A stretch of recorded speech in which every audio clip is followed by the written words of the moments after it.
NIMS County, so దాంట్లో invest చేయాలనుకున్న వాళ్ళ కోసం ఏం చెప్తారు ఫైనలీ? నిమ్స్ కౌంటీ అనేదండి very near to the highway, around ఒక 300 మీటర్స్ ఫ్రమ్ ద హైవే. ఇంకోటి ఏంటంటే నిమ్స్ కౌంటీలో మేము ఏదైతే అప్రోచ్ రోడ్ లోపలికి ఇస్తున్నామో అది bigger road, 80 feet road already. అది కంకోల్, ఈ కంకోల్ ఏదైతే ఉందో future municipality, already previously already sanction.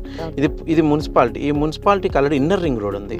మనకి ఎట్లయితే అక్కడ రింగ్ రోడ్ ఉందో, రీజనల్ రింగ్ రోడ్ ఉందో, ఇక్కడ ఇన్నర్ రింగ్ రోడ్ ఉంది. కంకోల్ అనే ఏరియాకి ఇన్నర్ రింగ్ రోడ్ ఉంది. ఆ inner ring road major road మా వెంచర్లో నుంచి వెళ్తుంది, మా వెంచర్లో నుంచే పాస్ అవుతుంది. ఇంకొకటి ఎగ్జిస్టింగ్ ఆల్రెడీ కంకోల్ ఏదైతే ఉందో దాన్ని ఆల్రెడీ టచ్ అయి ఉంటుంది. మా వెంచర్కి ఆల్రెడీ హౌసింగ్ టచ్ అయి ఉంటుంది. అడ్వాంటేజ్ ఇమీడియట్ కన్స్ట్రక్షన్ చేసుకోవాలని వాళ్ళు చేసుకోవచ్చు. మోర్ ఎవర్ ఏదైతే రోడ్ ఉందో బిగ్గర్ రోడ్, 100 feet రోడ్ అది.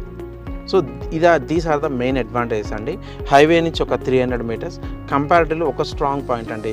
ప్రైజింగ్ వైజ్ కస్టమర్ వచ్చి ఎంక్వైరీ చేసుకున్న ఒక 15% డిస్కౌంట్తోనే ఆ ప్రాజెక్ట్ అయితే లాంచ్ చేయడం జరిగింది. ఓకే, అండ్ రిజిస్ట్రేషన్ మెయిన్ చాలా పెద్ద డౌట్ ఇది, రిజిస్ట్రేషన్ గురించి చెప్తారా?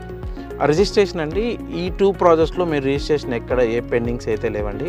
Customer on own choice. ఇప్పటివరకు నేను కస్టమర్ జనరల్గా వీక్లీ వన్స్ ఒకసారి ఏ కంపెనీ అయినా రిజిస్ట్రేషన్ అనేది ప్లాన్ చేస్తాయి.